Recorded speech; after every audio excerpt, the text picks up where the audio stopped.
नमस्कार साथियों। आज हम कक्षा 12 की जो दूसरी समाजशास्त्र की जो दूसरी पुस्तक है, भारत में सामाजिक परिवर्तन एवं विकास, उसका जो पहला अध्याय है संरचनात्मक परिवर्तन, उसके भाग 2 को पढ़ेंगे। तो आज का जो हमारा अध्याय है, इसके प्रमुख अध्ययन के बिंदु हैं नगरीकरण क्या है, औद्योगिकरण क्या है, और चाय की बागवानी के संबंध में पढ़ेंगे कि औद्योगिकरण के समय भारत में जो चाय की बागवानी होती थी उसके क्या क्या लक्षण थे, या किस प्रकार से वो होती थी, या वहाँ मजदूरों की नियुक्ति किस प्रकार से होती थी, और स्वतंत्र भारत में औद्योगिकरण और नगरीकरण की प्रक्रिया। तो चलिए आज का अध्ययन प्रारंभ करते हैं। सबसे पहले हम नगरीकरण और औद्योगिकरण के बारे में चर्चा कर लेते हैं। देखिए, हमें पता ही है, हम पहले की कक्षाओं में कक्षा 10 में भी पढ़ चुके हैं, कक्षा 11 में भी पढ़ चुके हैं कि औद्योगिकरण क्या है।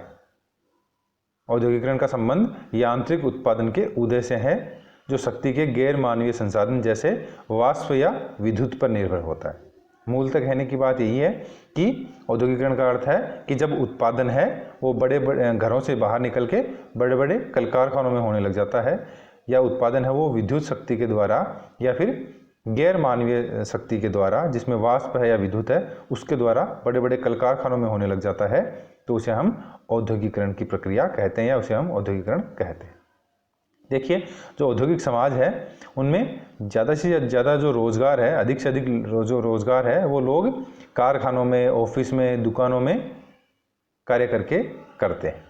कहने का मतलब क्या कि मूलतः ऐसे कार्य जो कृषि से संबंधित नहीं है, या गैर कृषि कार्यों में अधिकांश लोग यहाँ लगे हुए रहते हैं, और कृषि में काम करने वाले लोगों की संख्या औद्योगिकरण के तहत या औद्योगिकरण की प्रक्रिया में कम से कम होती चली जाती है। अब देखिए, औद्योगिकरण और नगरीकरण, इन दोनों को साथ भी जोड़ के देखा जा सकता है, क्योंकि ये दोनों एक साथ चलने वाली प्रक्रियाएं हैं। जैसे जैसे औद्योगिकरण होता है वैसे वैसे किसी स्थान पे नगरीकरण भी होता है, या ये कह सकते हैं कि जैसे जैसे नगरीकरण को बढ़ावा मिलता है वैसे वैसे औद्योगिकरण को भी बढ़ावा मिलता है। देखिए, जो ब्रिटेन है, हमें पता भी है कि औद्योगिकरण की जो शुरुआत है वो कहाँ से हुई है। औद्योगिकरण की शुरुआत सबसे पहले इंग्लैंड से हुई है। इस चीज़ का हमें पता भी है कि औद्योगिकरण की शुरुआत इंग्लैंड से हुई है या ब्रिटेन से हुई है।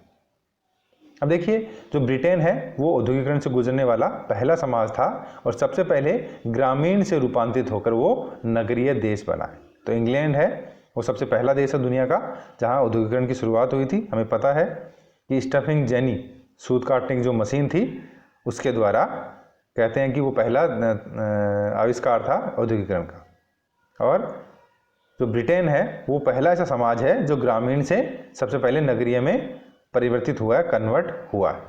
और लंदन है वो दुनिया का पहला नगर था, जो सबसे बड़ा नगर था, जहाँ उत्पादन, वाणिज्य और आर्थिकी का जो सबसे बड़ा केंद्र भी बना, और यह केंद्र निरंतर फैलते हुए ब्रिटिश साम्राज्य का हृदय क्षेत्र भी बन गया था। मतलब ब्रिटेन का जो सबसे बड़ा जो नगर था वो लंदन ही था, और सबसे बड़ा आर्थिक और उत्पादन और वाणिज्य का केंद्र भी वो ही बना। अब देखिए, जब हमने ये बात कही कि औद्योगिकरण का अर्थ क्या है, कि जब उद्योग है वो, या उत्पादन है वो छोटे छोटे उत्पादन या लघु कुटीर उद्योगों से बाहर निकल के, या घरों से बाहर निकल के बड़ी बड़ी मशीनों के द्वारा, विद्युत या वाष्प के द्वारा जब किया जाता है, तो इस प्रक्रिया को हम औद्योगिकरण कहते हैं।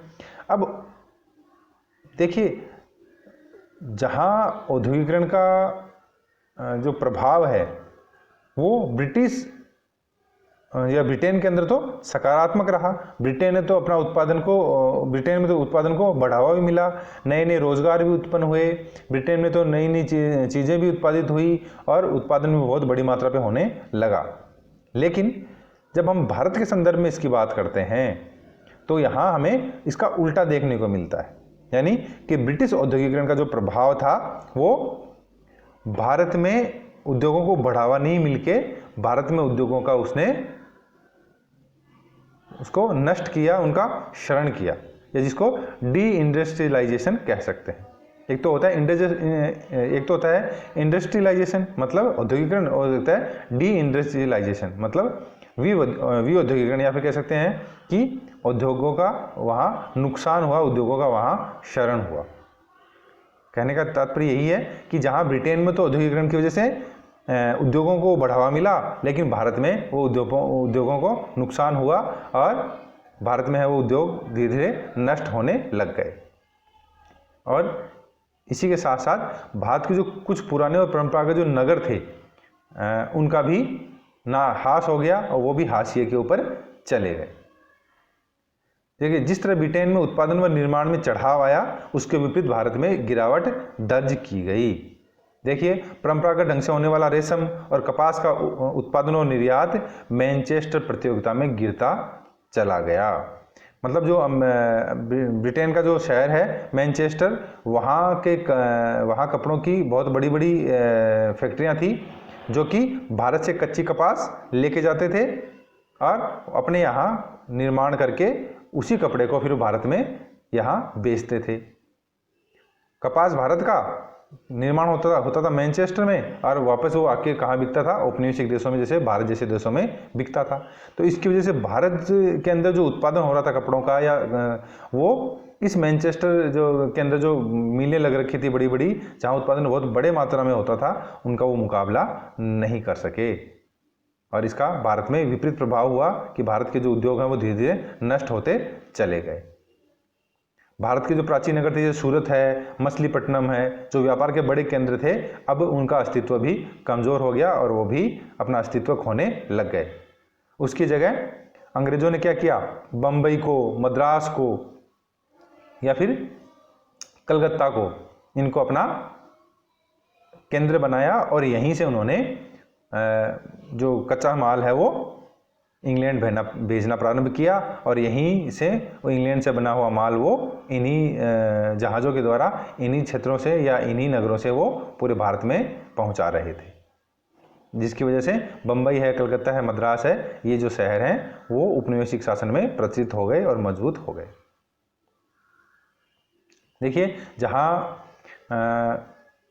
नगरों की में स्थिति उत्पादकों के द्वारा बनाई गई थी, या कह सकते हैं कि जहां भारत में रेशम की बहुत मांग थी, या भारत का जो उच्च कोटि का रेशम था पूरी दुनिया में उसकी बहुत मांग थी, उपनिवेशिक काल के दौरान औद्योगिकरण की व्यवस्था के दौरान अंग्रेजों ने इस व्यवस्था को भी समाप्त कर दिया।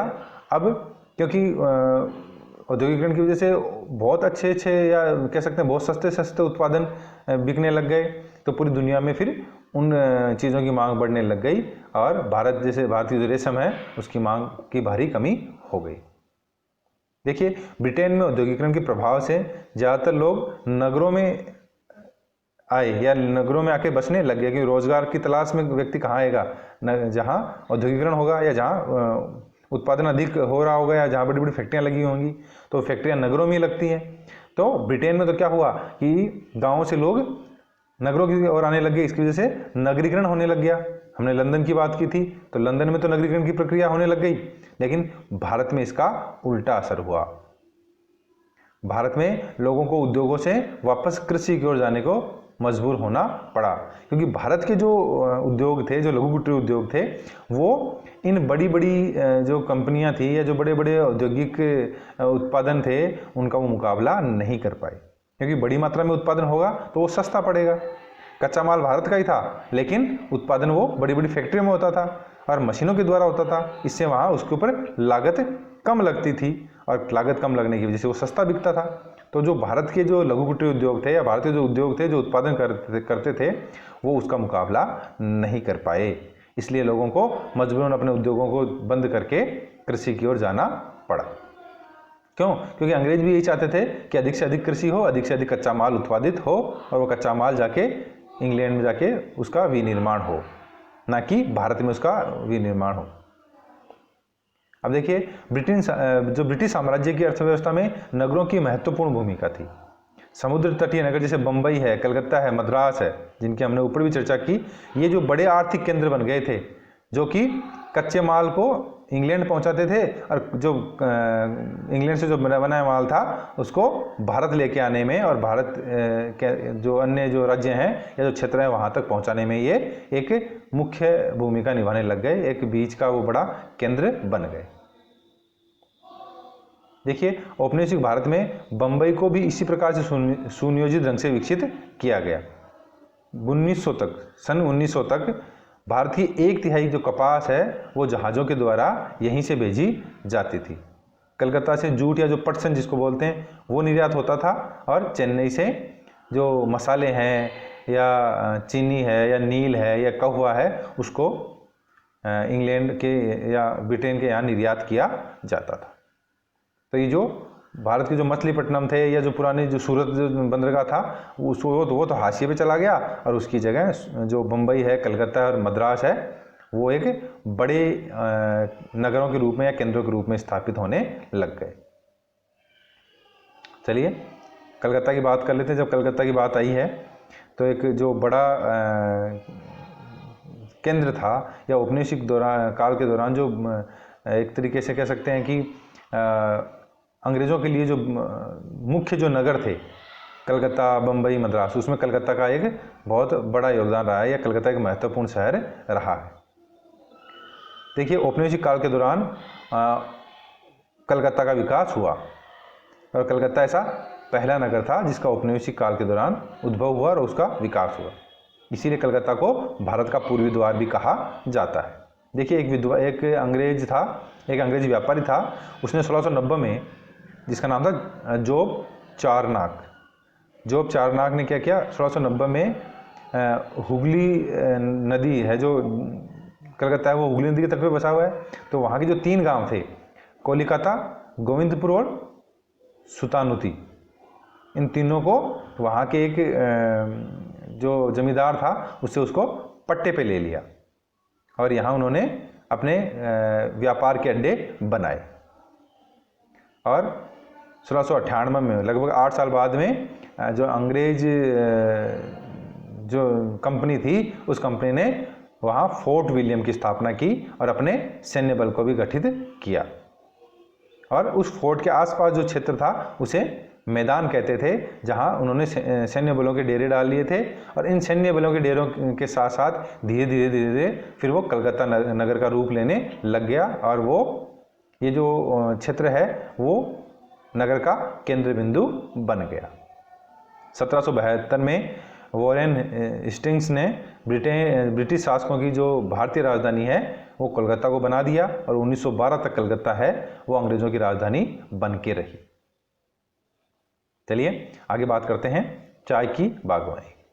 जब हमने चर्चा की औद्योगिकरण की, तो अब हमें ये भी समझना चाहिए कि भारत में जो उद्योग थे उनको तो अंग्रेजों ने समाप्त कर दिया, और यहाँ उन्होंने अधिक से अधिक लोगों को कृषि की तरफ धकेल दिया।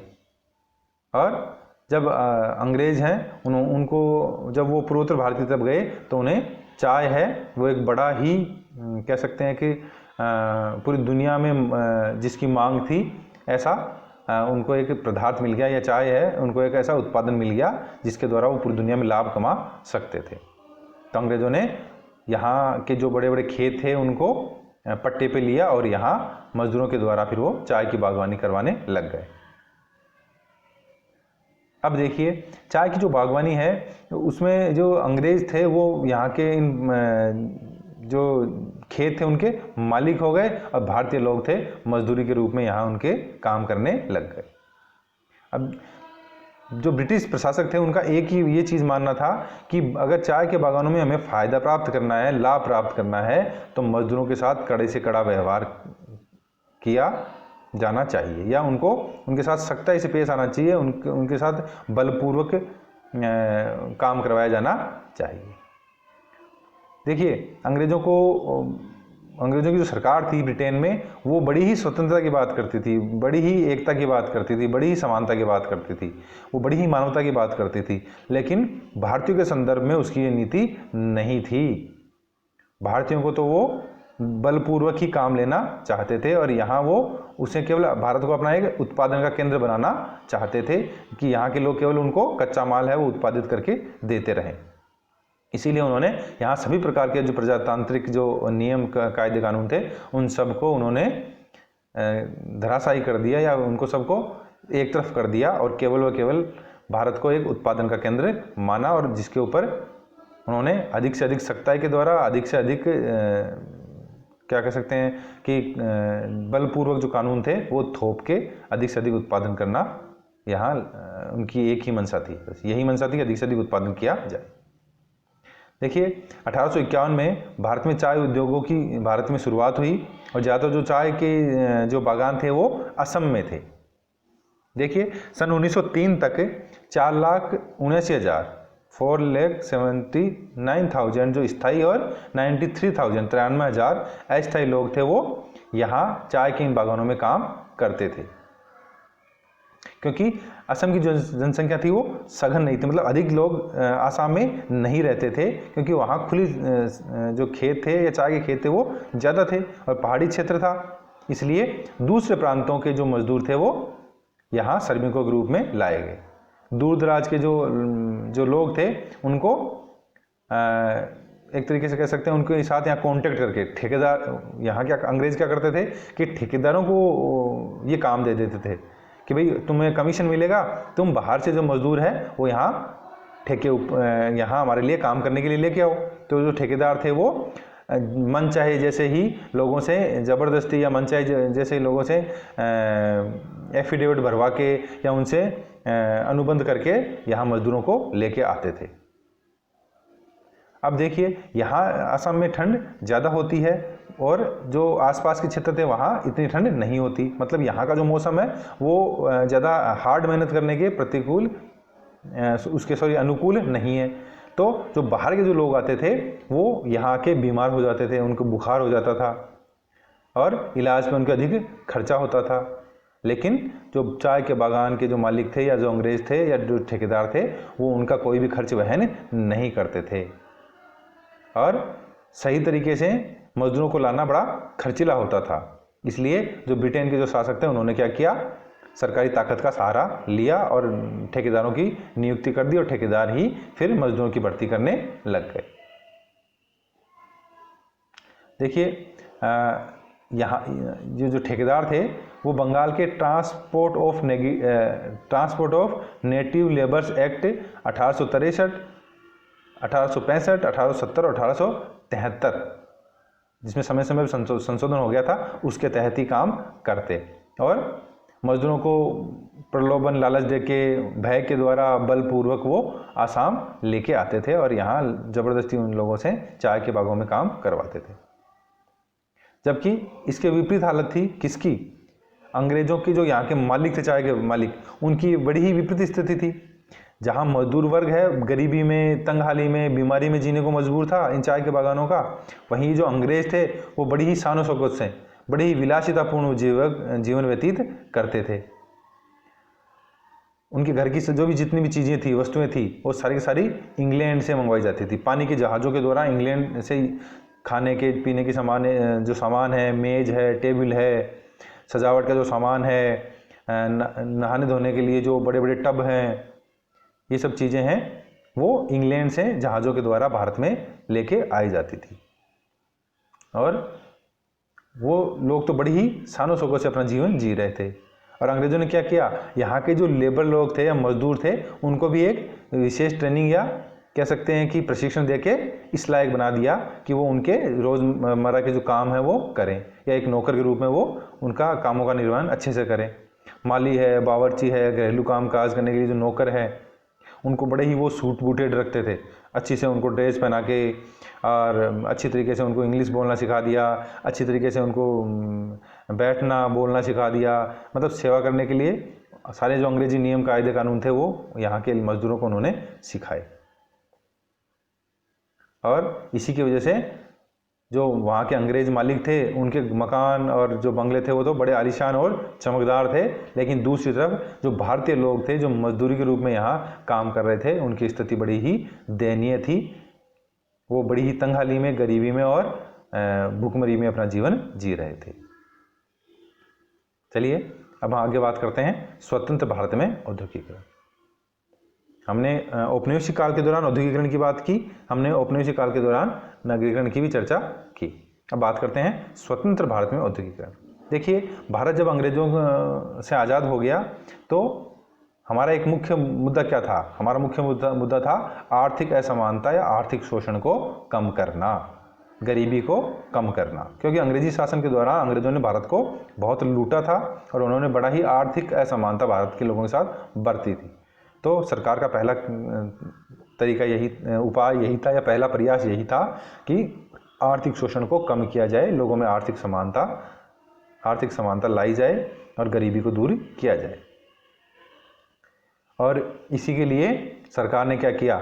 सरकार ने जो स्वतंत्र भारत की सरकार थी या जो प्रथम प्रधानमंत्री नेहरू थे, उनका पूरा ध्यान यही था कि अधिक से अधिक उद्योग लगाए जाएं, अधिक से अधिक पब्लिक सेक्टर का विस्तार किया जाए, अधिक से अधिक कोऑपरेटिव सेक्टर का विस्तार किया जाए, अधिक से अधिक उद्योगों में मशीनीकृत उद्योग हैं उनका विकास किया जाए और उत्पादन को बढ़ावा दिया जाए। मतलब देश का भी औद्योगिकरण बड़ी तेजी से किया जाए।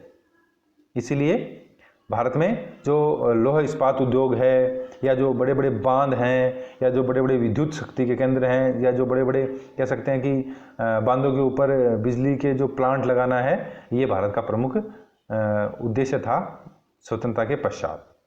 इसीलिए गांधी ने जो नवीन भारत के मंदिर हैं वो किनको बोला था? जो बांध थे उनको उन्होंने नवीन भारत के मंदिर बोला था, क्योंकि उन्होंने कहा कि अब यही तरीके हैं कि बड़े बड़े बांधों के द्वारा या बड़े बड़े उद्योगों के द्वारा या लौह इस्पात के बड़े बड़े उद्योगों के द्वारा ही अधिक से अधिक उत्पादन किया जा सकता है और भारत को है एक वापस आर्थिक संपन्न राष्ट्र बनाया जा सकता है। देखिए, ब्रिटिश भारत के अंतर्गत 1930 में पहली बार बुनियादी जो आर्थिक योजना है उस पर काम करना शुरू किया गया था। अंग्रेजों ने भी कहा कि ठीक है, आप जो भारत की जो आर्थिक योजनाएं हैं वो बना सकते हैं, और इसके लिए एक बोर्ड का गठन भी किया गया एक कार्य योजना बनाने के लिए, जिसने 1944 से लेकर 1946 तक कार्य किया।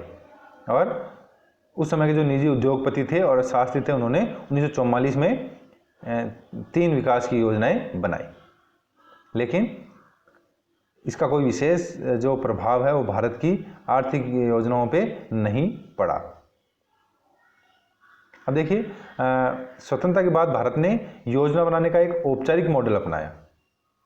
देखिए, इसी का प्रभाव था 1930 में जो बुनियादी योजना बनाने का जो काम शुरू किया गया था, उसी का प्रभाव था कि भारत ने एक योजना बनाने का एक औपचारिक मॉडल प्रस्तुत किया, जिसको हम योजना आयोग कहते हैं।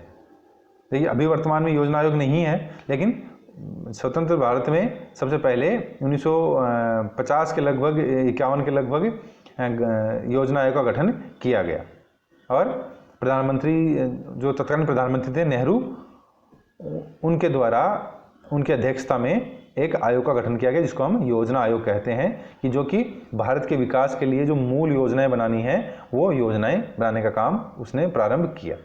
और उसी योजना आयोग ने, जिसका अध्यक्ष प्रधानमंत्री होता है, उस योजना आयोग ने प्रथम पंचवर्षीय योजना 1951 में प्रारंभ की 5 साल के लिए, कि भारत किस प्रकार के क्षेत्र में काम करेगा, किस क्षेत्र को बढ़ावा देगा, सरकार है वो अधिक बजट किस चीज़ों पे खर्च करेगी, किस चीज़ के उत्पादन में खर्च करेगी, इन सब के लिए एक पंचवर्षीय योजना का निर्माण वर्ष 1951 में पहली बार किया गया। अब देखिए, 1914 में वर्तमान जो प्रधानमंत्री हैं नरेंद्र मोदी, उनकी जो पहली सरकार आई थी, उन्होंने 1914 में इस संस्था का नाम बदल के अब नीति आयोग कर दिया है, राष्ट्रीय भारत परिवर्तन संस्थान नीति आयोग, NITI, इसको हिंदी में बोलते हैं राष्ट्रीय भारत परिवर्तन संस्थान। भारत में योजना आयोग के संबंध में कोई भी संवैधानिक प्रावधान नहीं है। मतलब योजना आयोग था वो भी कोई संवैधानिक संस्था नहीं थी। संविधान में योजना आयोग का कहीं भी उल्लेख नहीं था। ये सरकार ने केवल एक तरीके से कह सकते हैं कि ये गैर संवैधानिक संस्था थी, सरकार ने ही इसका गठन किया था, और योजना आयोग का जो अध्यक्ष है वो प्रधानमंत्री होता था। देखिए, 13 अगस्त 2014 को योजना आयोग को खत्म कर दिया गया और उसके स्थान पे नीति आयोग का गठन कर दिया गया। नीति आयोग है वो भारत सरकार का एक थिंक टैंक है, मतलब पूरे देश में किस प्रकार से रोजगार को बढ़ावा दिया जाए, किस प्रकार से योजनाओं का निर्माण किया जाए, किस राज्य का किस प्रकार से विकास किया जाए, इन सब के लिए एक वो वैचारिक संस्था का काम करता है, एक थिंक टैंक का काम करता है। देखिए योजना आयोग का कार्यालय है वो योजना भवन के नाम से जाना जाता है और ये नई दिल्ली में है। चलिए आगे चर्चा करते हैं स्वतंत्र भारत में नगरीकरण। स्वतंत्र भारत में नगरीकरण, देखिए गांव का नगर के रूप में रूपांतरण है वो नगरीकरण कहलाता है। जब गांव है धीरे धीरे नगरों के रूप में तब्दील होने लग जाते हैं तो उसको हम नगरीकरण कहते हैं। देखिए जनसांख्यिक दृष्टिकोण से किसी काल अवधि में कुल जनसंख्या में नगरीय जनसंख्या की वृद्धि के अनुपात को नगरीकरण कहते हैं। मतलब कुल जो जनसंख्या है उसमें नगरों में अगर लोग रहना प्रारंभ कर देते हैं या नगरों के में रहने वाले लोगों की संख्या बढ़ती जाती है तो इसको हम नगरीकरण कहते हैं। जब तक इस अनुपात में वृद्धि अंकित होती है तब तक नगरीकरण की प्रक्रिया चलती रहती है कि कुल जनसंख्या में कितने लोग नगरों में जाके रह रहे हैं या धीरे धीरे अगर नगरों में रहने वालों की संख्या बढ़ रही है तो इसका मतलब नगरीकरण की प्रक्रिया चल रही है। आज़ादी के बाद 2 दशकों में भारत में नगरीकरण की प्रक्रिया का प्रभाव स्पष्ट रूप से देखा जा सकता है कि भारत में भी आज़ादी के बाद क्या हुआ, धीरे धीरे नगरीकरण को बढ़ावा मिला और धीरे धीरे नए नए नगरों की स्थापना होने लग गई, क्योंकि भारत ने भी औद्योगिकरण की प्रक्रिया को अपनाया और इसी औद्योगिकरण की प्रक्रिया ने धीरे धीरे नगरीकरण को भी बढ़ावा दिया। देखिए एक समाजशास्त्री थे MS ए राव ने लिखा कि ये देखिए उन्होंने लिखा कि भारत के कई गांव भी तेजी से बढ़ रहे हैं नगरीकरण के प्रभाव में, अब वो आ रहे हैं कि गांव है वो धीरे धीरे अब नगरों की ओर आकर्षित होते जा रहे हैं।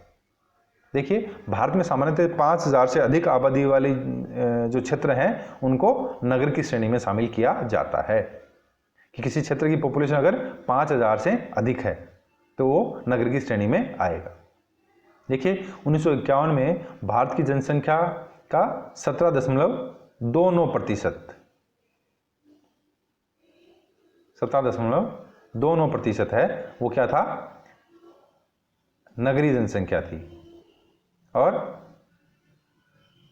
लगभग 2843 कस्बों में 17.29% लोग जो कि 62.44 मिलियन लोग थे वो नगरों में कस्बों में निवास कर रहे थे। 2011 में ये बढ़ के क्या हो गया 31.16 लगभग, और कितने नगर हो गए 7,935, लगभग 8,000 के लगभग जो गांव जो कस्बे थे उनके अंदर भारत की 31.16% जनसंख्या निवास करती है 2011 की जनगणना के अनुसार। देखिए 1981 से 2001 में नगरीय जनसंख्या में गिरावट देखने वाली दशकीय वृद्धि दर ने इस प्रवृत्ति को उल्टा कर दिया। 1951 से 2000 के बीच में क्या हुआ कि नगरीकरण की जो प्रक्रिया है उसमें थोड़ी गिरावट दर्ज की गई, लेकिन 2011 में इसमें मामूली सी वृद्धि भी हुई है। 2001 में 2011 की जनगणना के अनुसार 31.80% लोग हैं, लगभग 32% लोग हैं भारत की जनसंख्या के वो नगरों में रहते हैं। देखिए आज़ादी के बाद पहली बार निरपेक्ष रूप से नगरीय क्षेत्रों की जनसंख्या में ग्रामीण क्षेत्रों की अपेक्षा अधिक वृद्धि देखने को मिली। मतलब गांवों की बजाय शहर हैं वो जल्दी से तेजी से बढ़ने लगे और 21वीं शताब्दी में नगरीकरण की जो प्रक्रिया की दर है वो अत्यंत तीव्र होती जा रही है और भारत सरकार है उसकी जो स्मार्ट सिटी की योजना है वो भी इस नगरीकरण की प्रक्रिया में एक बड़ा ही महत्वपूर्ण योगदान दे रही है, नगरीकरण को बढ़ावा दे रही है। स्मार्ट सिटी जिसमें शहरों को अधिक से अधिक सुविधाएं देना और शहरों का अच्छी तरीके से विकास करने वाली एक योजना है जो वर्तमान भारत की सरकार द्वारा चलाई जा रही है। इससे भी नगरीकरण को बढ़ावा मिला है। देखिए नगरीकरण की प्रवृत्ति की बात करते हैं तो आप यहाँ इसमें सारणी में देख पा रहे हैं कि जहाँ 1901 में देखिए केवल 10.84% जनसंख्या थी, वो क्या थी, नगरीय जनसंख्या थी। लेकिन जब हम बात करते हैं 2001 की, देखिए 2001 में कितनी हो गई, 2001 में ये 27.78% हो गई और 2011 में ये 31.16% हो गई। वर्तमान में 31.16% जो लोग हैं भारत के वो नगरों में निवास करते हैं। देखिए आप देख रहे हैं कि धीरे धीरे 10 से फिर 11, फिर 13, फिर 17, फिर 19, 23, 25, 27, 31, मतलब धीरे धीरे भारत में है वो नगरीकरण की प्रक्रिया को बढ़ावा मिलता जा रहा है। धीरे धीरे नगरों की जनसंख्या में बढ़ोतरी होती जा रही है। अब देखिए थोड़ी सी चर्चा कर लेते हैं नगर के बारे में कि 10 लाख से 50 लाख की जनसंख्या वाले नगरों को हम महानगर कहते हैं। जिन नगरों की जनसंख्या 10 लाख से अधिक और 50 लाख के लगभग है या उससे कम है तो वो महानगर कहलाते हैं। भारत में इंदौर है, पणजी है, दिल्ली है, कलकत्ता है, ऐसे हैं ये नगर महानगर की श्रेणी में आते हैं। 2011 की जनसंख्या के अनुसार भारत में 53 महानगर हैं। कितने नगर हैं? 53, 53 महानगर हैं। देखिए मेगा सिटी ऐसे नगर जिनकी जनसंख्या 1 करोड़ से अधिक हो उसे हम मेगा सिटी कहते हैं। ध्यान रखें, कई बार प्रश्न पूछ लिया जाता है कि मेगा सिटी की जनसंख्या कितनी होती है या फिर महानगर के लिए कितनी जनसंख्या होनी जरूरी है। देखिए भारत में प्रथम वर्ग के जो नगर हैं, भारत में कुल 5 प्रकार के नगर हैं या नगरों को 5 प्रकार की श्रेणियों में बांटा जाता है। उसमें जो प्रथम वर्ग के नगर हैं या उनको नगरीय संकुल कहा जाता है वो 468 है, 468। और 1 लाख से अधिक जनसंख्या वाले जो नगर हैं वो हैं 497, 497। और भारत में 10 लाख से अधिक जनसंख्या वाले जिनको मिलेनियम प्लस वाले नगर कहते हैं वो कितने हैं? टोटल हैं 53 मिलेनियम प्लस वाले। और सर्वाधिक जो मिलेनियम प्लस वाले जो शहर हैं वो उत्तर प्रदेश में हैं। देश में 10 लाख से 40 लाख की जनसंख्या वाले जो नगर हैं वो 44 हैं, 44 हैं। और 40 लाख से अधिक जनसंख्या वाले भारत में 9 नगर हैं। और भारत में 1 करोड़ से अधिक जनसंख्या वाले जिनको हम मेगा सिटी बोलते हैं वो 3 नगर हैं, मुंबई, दिल्ली और कलकत्ता। चलिए हरियाणा की बात करें तो हरियाणा का सबसे बड़ा नगर है फरीदाबाद, उसके बाद में गुरुग्राम, फिर पानीपत, यमुनानगर, रोहतक और हिसार।